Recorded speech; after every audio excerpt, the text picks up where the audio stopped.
Good evening and welcome to the community meeting for ARPA funds. At this time, we will go ahead and open this meeting just as a regular community meeting. We will not have our regular pledge or moment of silence. We will just go ahead and start with Ms. Seaford and the people who have signed up to speak at this time.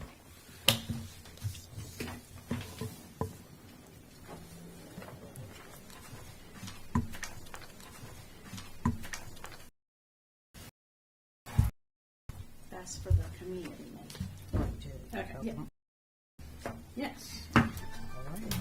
Is there anyone else here this evening that hasn't signed up that would like to sign up to speak at the community meeting?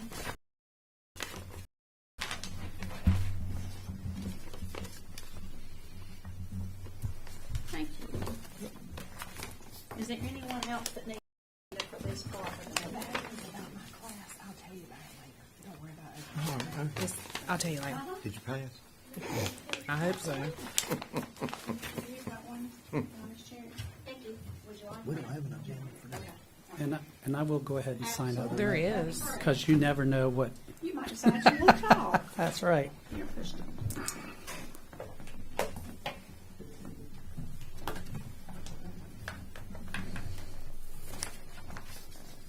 I need to put my address. No, you're good. Okay. Thank you, Mr. Nelson. Thank you. Okay, first off this evening, we have Sam Dedman.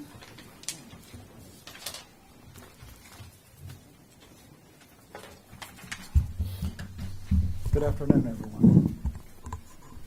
I have a prepared statement I'd like to read. Living in Landis all my life, I have seen quite a number of events which have unfortunately cost the taxpayers substantial amounts of money and resulted in continued deterioration of our infrastructure and town facilities. Numerous cases of embezzlement and an egregiously rewarded revised contract have all added to the loss of money which could have been used for upgrading and maintaining these systems. The water and sewer plants deteriorated to the point they were unusable and were demolished. Recreation facilities were allowed to fall in disrepair. Now, along comes the federal government and gives the town an ARPA grant in the amount of $1,072,072.58. Of course, there are restrictions to what can be done with this free money, and each department and elected official has a wish list of where it should be spent. There seems to be a rush by some to find ways to use these funds, even though we have until December the 31st, 2024 to decide, and December the 31st, 2026 to actually use the funds. I would like to see the following items paid for by ARPA funds where allowable. Repairs to the water and sewer systems. Adequate maintenance and preventive maintenance of the town's equipment to lessen breakdowns during critical times. Patching of potholed streets. Increased pay and purchasing of necessary equipment for our first responders, both fire and police. Replacement of the council chambers AV system. Better communications with the citizens. I suggest a once yearly newsletter be included with the utility bill, providing contact information for elected officials, staff, and the various departments and boards. Don't assume all citizens rely on the internet, especially Facebook, for this information. Let citizens know the official Town of Landis website exists, and it is not the Landis News and Current Events website on Facebook, which appears to be a source of confusion. Update and maintain the current recreation facilities where required. Upgrading the fire hut on Mills Drive to bring the parking, sidewalks, stairs, entrances, restrooms, and kitchen up to current building code and ADA compliance is likely to cost much more than the suggested $40,000. Is there a reason the American Legion building cannot continue to be used as a meeting and event location instead? Do we actually need a splash pad and more money spent on the disc golf course? Focus on more important items than the passive park. While it will be nice to have this park, it should not take away funds that could be used to repair our infrastructure. Make sure town facilities and events are ADA compliant so they are fully accessible to those with disabilities, so all may enjoy them without second guessing and constant complaining. In closing, I would like to ask the decisions to for all the citizens and not what an individual or special interest groups think is best. Thank you for your time. Thank you. Nadine Cherry.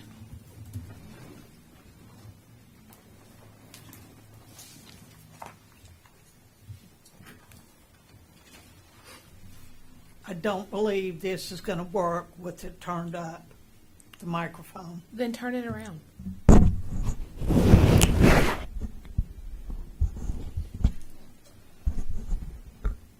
Nadine Cherry, 410 West Garden Street. I have got some of the same sentiments that Mr. Dedman just talked about. I have got more to say during the board comments, but I wholeheartedly agree with the majority of what he just said. We need to think before we act.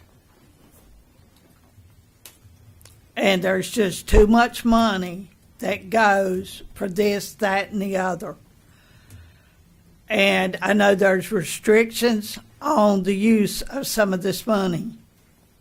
So that's all I'm going to say, because I was really unprepared until Mr. Dedman spoke. And I agree with the majority of what he said.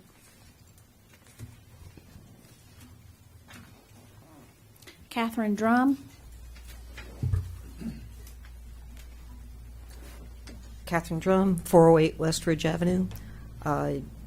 Basically, I do not have a prepared statement. Mr. Dedman did a very good job, and I wasn't aware of some of the things that he did mention, and probably they do all need to be considered. I just wanted to say, for my part, I do know that the town is doing repaving, a project that you spoke of, and I understand which streets are town streets and which ones aren't. But if any of that money could be used, in my opinion, to try to make Landis a better place. When you drive through on some of our streets, it gives us a depressed, low-income appearance. And like I said, I realize you have some money in there, but there is so many streets in this town that need to be fixed and need attention. And I truly hope that some of it can be spent that way. And again, I know Mr. Dedman had many other items that I'm not aware of and I'm not that familiar with, so I don't have a prepared statement, but I think he did a good job. And I just would ask that you consider possibly more repaving.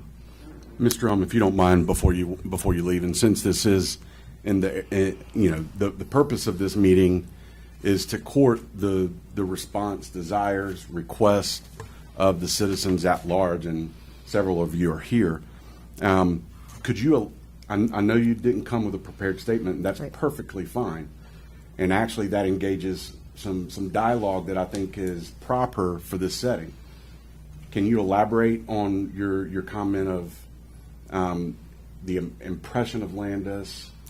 When you're What, in your opinion, Mount Moriah Road, Street, excuse me, both, yeah. It is. And they paved half of it. They like where your paved a husband pulls out small from the- section by where the buses Check pulled that. out. My husband is a bus driver for. So let me say this, Ms. Dedman. I mean, sorry, Mr. Looking at Sam. Sorry. I am pretty sure. I would say that I am 97% sure that when we did the SEPI road map for us to know what roads needed to be done, and we have a 3-year plan for that. Okay. Moriah, North or South Moriah, was not on that. It was a shock to me that they would have said that there were streets worse than those, because you and I travel those streets every day, and I will tell you that I try to dodge them as much as possible, and I'm the mayor who lives at the dead end, right? So for me, I know that street is awful. So at that time, Mr. Barefoot was here, so I went straight to Mr. Barefoot and I said, listen, I understand what these guys said, but this is awful. Like, it's a main drag for our school system. It's the U shape that gets people to where they have to go. I said there's a ball field there. The buses go in and out. I've had numerous bus drivers call me and say it's just not good. Like, the wear and tear on a bus, the whole 9 yards. So I am pretty sure that they came back out and reassessed that street, and it has been moved up to the first phase. Miss Seaford and I meant to look at that, and it's just something that there's been a lot of pressing issues in the last 3 weeks. And so I will definitely put that on, because as soon as you said it, I knew exactly what you were saying. We know that Ryder is bad. I do not think that North Carolina DOT has expected the amount of traffic coming off of Old Beatty Ford into Landis, and it is a lot of traffic. And so I personally have talked to them just in MPO meetings, just saying, like, we have some roads here in Landis that are pretty well traveled, and I don't think that the paving right now can sustain that. So those are things that are not taken lightly. I will say that I drove through Kannapolis today on purpose. I kind of cut through some side streets just to see what their roads look like, and please do know they look very similar. Yeah. We are not alone in that situation. I think that the cost of a lot of things have gone up, and quite honestly, we all know people don't really want to work, and so projects are being pushed back, and we would like for it to have been done yesterday or 3 months ago, but obviously that doesn't always happen. So know that one particular road, not because I travel it, but because every parent that takes their kid to school travels that road. And citizens use it. I mean, it's a cut road from Ryder to Hoke to Zion to Maine. I mean, I looked at last month how much that road is taxed versus other roads in the town, and that it was amazing to me, because I think it was like 46 cents, and you would think it was not much different than like Zion Street, which is a way busier street, right? I mean, you would think it would be, because it's a cut road over to 5th.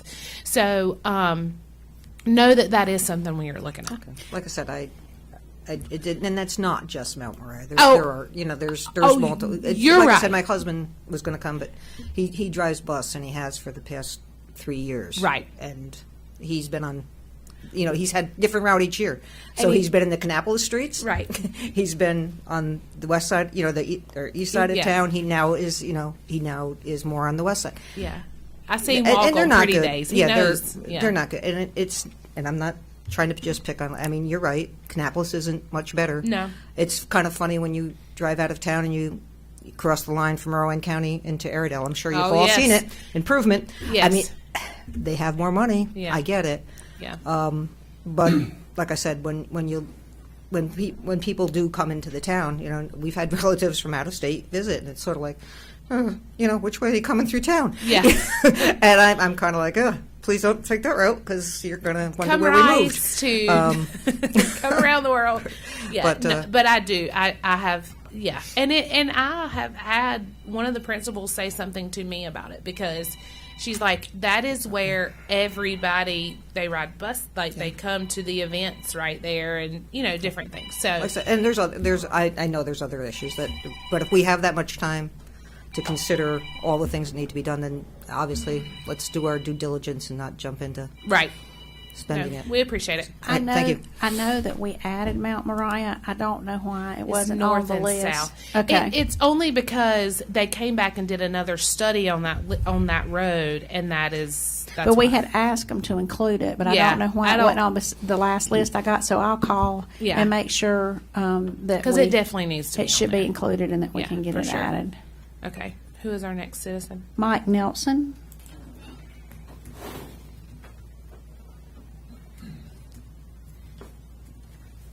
Mike Nelson, Kimball Loop. Previous speakers did pretty much fantastic job, but I just wanted to throw this out there. I hope that before I die, that I see sidewalks extend from city limit to city limit, town limit to town limit. They end just past the Limits Street down here. And if I had wanted to walk, I would have had to take my life in my hands walking on the shoulder with no clear path designated. And I think that that's something. I was looking at Zillow, and they give you a walkability score for your property. And even though I can see Food Lion from my backyard, I have a very low walkability score. And I think that probably has something to do with it, the fact there are no sidewalks. Right. And I'm sure that somewhere in the past, someone did a study to what it would cost to fill in the gaps. I know they've been doing the curbs just recently. I pay attention to that to make them wheelchair accessible. But when you get just past limits, you have to turn your wheelchair around because you're not going to get in the grass and dirt and weeds. So that is my suggestion, is to look at that as extending the sidewalks to fill in the gaps that exist. Right, I appreciate that. So I will tell you that there is potentially a project, but it could be 2026 before that project would roll around. They would like to add, this is not definite. So just know that this is just a project that is being mentioned, kind of thrown around with some ideas. That would be sidewalks on both sides, starting from the city limit sign down at the end of Airport, all the way down to our city limit side at Food Line. They've mentioned bike lanes. They've mentioned all different kinds of things. It's just being kind of tossed around at this point as to what the vision would be. I know that I personally would love to see them on both sides, like as far as not all the way back, but at least where they already are. And then, we kind of stop at Ryder, and we can't walk that right side because of the right of way with the railroad. So I would love for maybe DOT to say, hey guys, can we get a sidewalk? Because we already have a sidewalk on the right-hand side. Can we please extend that all the way down to where we could kind of have a loop that people could walk? So no, it is on our radar. I personally love, it is now getting warm enough to go out about 7:30 and walk. So for me, I do understand that. And Main Street is always my favorite place to walk, just so I can, wave and see people. But for sure, no, it is on our radar. It is something that's being discussed. But it would be a project through North Carolina DOT. Okay. Yeah, because I seem to recall maybe talking with you out front here last year before last, that there was an estimate made to repair or reconstruct the Landis waterworks. And I think at the time it was like a couple, $2-3 million or something. Is that accurate? $5 million? Maybe 10 now. That 5 million was 25 years ago. Yeah. I don't think the EPA or the state would even let us put in a water system now. And our sidewalks down that way already were handicap accessible. That pipeline people come in, dug all that up, and they put vaults in there. It was already handicap accessible. Oh, okay. Yeah. They tore that up, burying that pipe. Yeah, they did it. They did started with China Grove first, and then they kind of made their way down through us. And they didn't ask me if they could turn that digger around in my front yard and tear my yard up. And didn't ask me if they could spin the thing around in my freshly washed off driveway and leave black marks. Who was that was doing that? Who were they working for? To me, they're North Carolina DOT. I mean, they're yellow trucks. Yeah. Fiber optic people. You talking about the ones that done the digging? Oh, you're talking the digging? Oh, that was fiber optic. Yeah, that was. Was that for AT&T, Google? I don't know. I never heard. I Really? think They don't ask. Kinetic's got something to do with it. Yeah, Kinetic. Kinetic. Oh. Yeah. Connect. Yeah. Windstream. Yes. Yes. Okay. All right. Thank Those you. are the trucks that I would see. Yeah. Okay. Well, thank you very much. I appreciate your time. You're welcome. Thank you for coming. That's all we have on people who've signed up. I would, if it so pleases the rest of the board, since this is a community kind of informal session as it relates to their input or opinions. I know we just had someone, do you have any particular comment, Mr. Nelms, since you came in late? I would like to open up if there's any other comments Yeah, that sure. Mr. Dedman, Ms. Drum, or Ms. Cherry have. Feel Yeah, feel come on free up. to come back up. We have time, and this is what this time is specifically allotted for, is to hear from the citizens. Sure. To elaborate on the lady's comments here about the way Landis looks, I've lived here since 1949.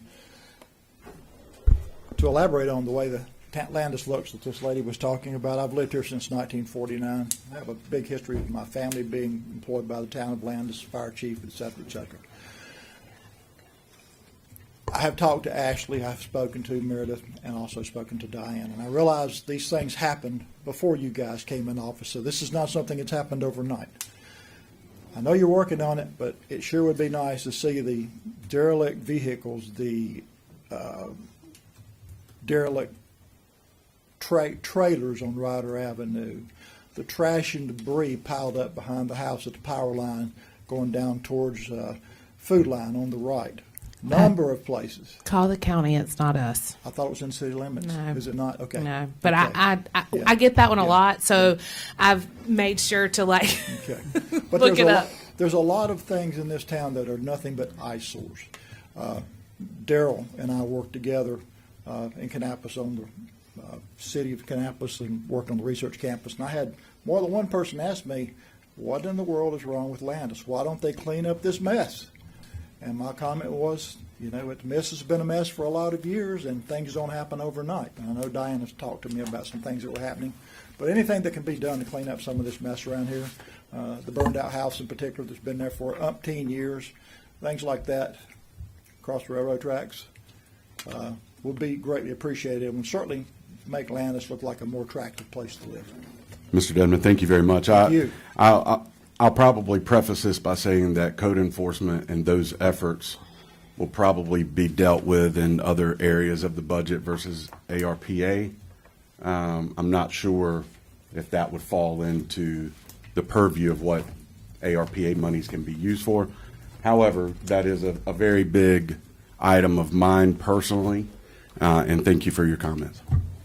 So what I would say on that, specifically on the burned out houses, we've moved to the next step of that process. So the problem with a lot of this is it just takes a really long time.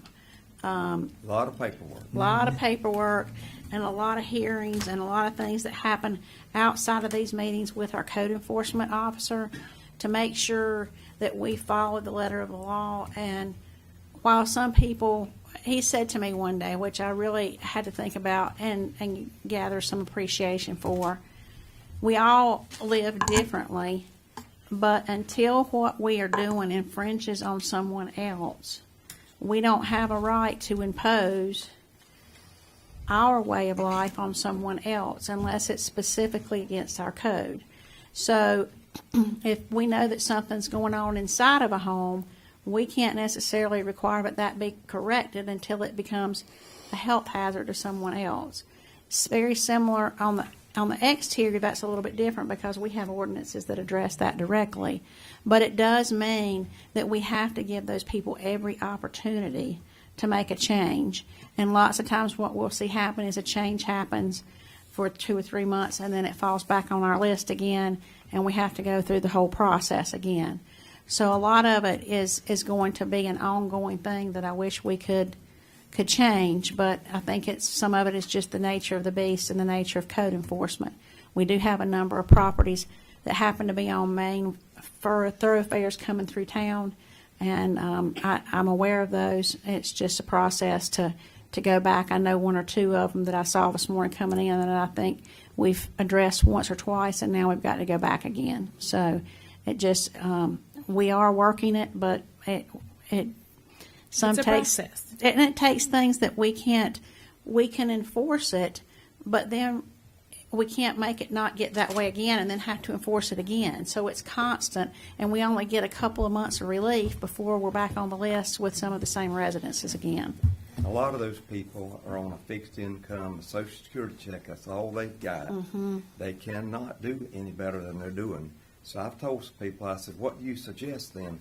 With some kind of ordinances to arrest them and drag them out of the house and take them to the poorhouse? I mean, what, and then WSOC TV would be in here with helicopters and you talk about, no town does that.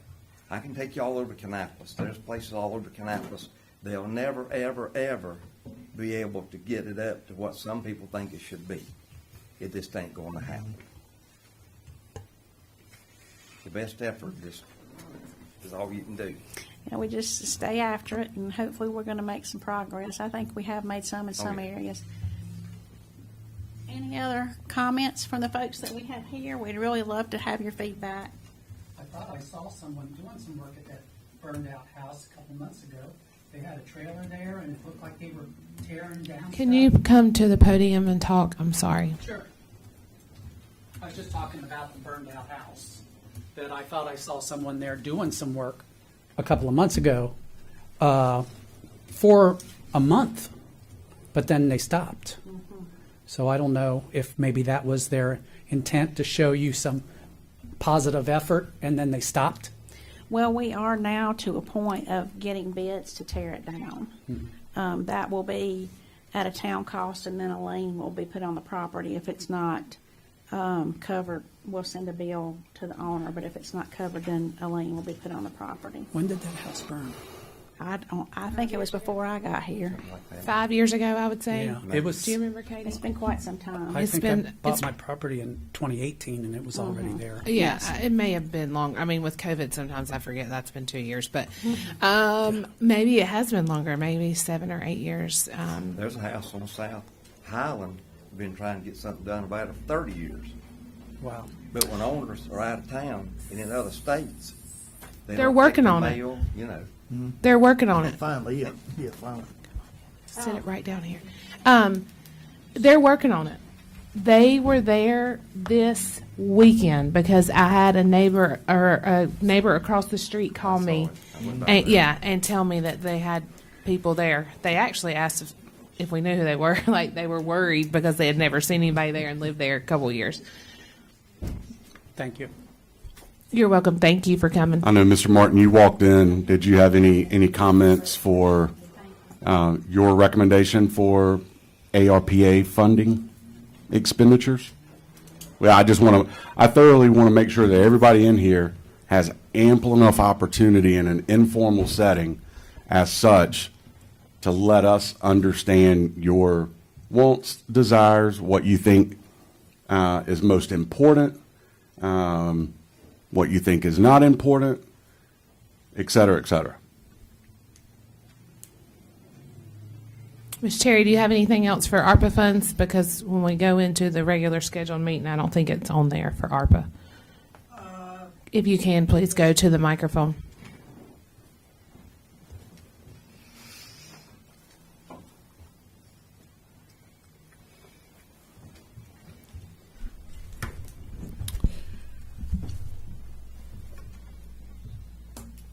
Just bear with me because I'm trying to think.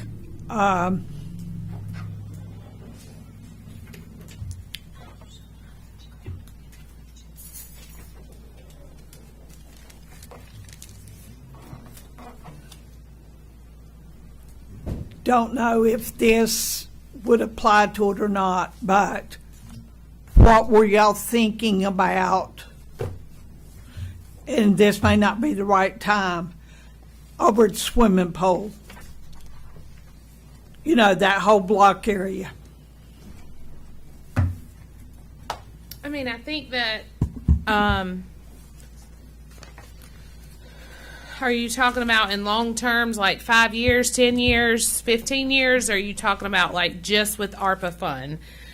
It was put in here for Parks and Rec for $30,000 to be budgeted towards that. I know that there could be significant amount of money spent over there, depending on what different contractors come back and tell us with the issues at hand that are over there. I think that at this time, we're going to go into a discussion after this about how much we would spend. But around 30, if we have to do more, we might do more. I know that I would like to, if the board agrees, to probably put somewhat of a Band-Aid on it this year and then work towards a plan for next year as to what to do over there, because I do think there are significant issues and we have to fix them, or we have to do something different. So one of those things are for us to get an update, and I believe we will have one at this meeting tonight, starting at 6:30, in regards to a pool update and what the plan is. Am I correct on that?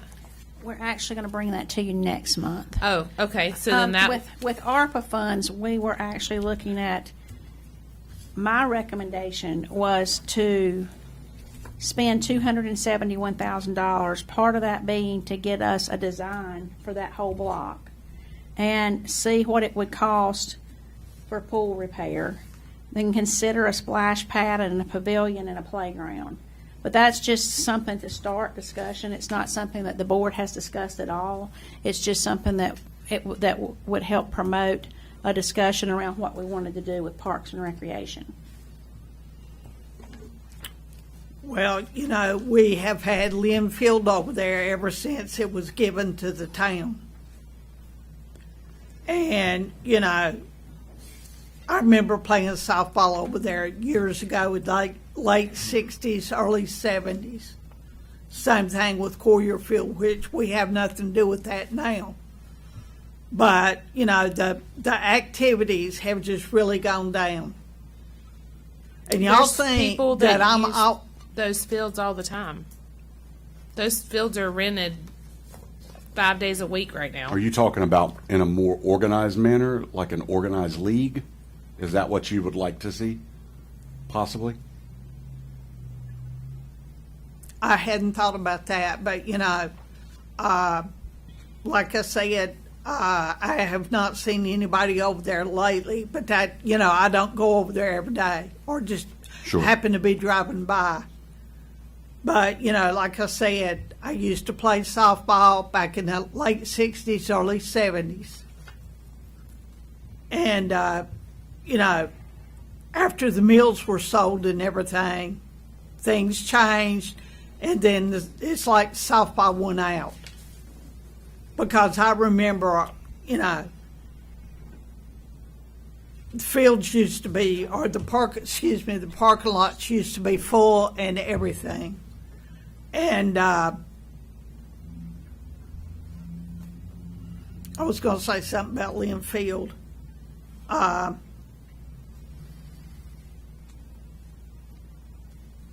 But there, we have things, if we just look at what we have and just try to figure out what we can afford and what people would like to have and see. And right now, that's just about, with the exception of, like I've said, about sidewalks. Like Mr. Dedman said, brought that up. Because we cannot keep letting it go. And it needs to be put in there somewhere. I know y'all are tired of hearing it, but, I can't help, I have brain injury. And there's other things that y'all don't know about that I've never told you. We have 50,000 under the manager's recommendation for the business side of Uptown, which I know that you have sent in multiple issues with those. So we do have $50,000 in the recommendation for that. What paper are you looking at? I got 100,000. No, it's on the, you're looking at what we would need at the very beginning. Keep on going back under manager's recommendation. Nope, it's the same thing you have. And Okay, got It's the same thing. in any event, as that's a great segue, in my opinion, to what our next Are you good? Or you meeting have should something be. else? And I think a lot of what you were finishing with, Nadine, is more in the lines of discussion of what we're getting ready to do now until the time of our normal regular monthly meeting at 6:30. So I very much appreciate your comments. And my suggestion is that we wrap this one up and start the next discussion. Mayor?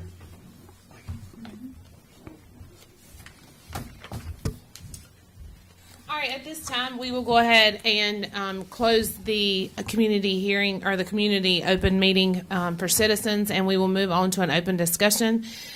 We will take a pause to start are we going to? Yeah, we're going to do that, right? We're going to start a new live feed, so if someone wants to watch it separately, they can. So at this time, we will close this video recording down, and then we will start up with a new one for the board discussion on ARPA funds. Thank you.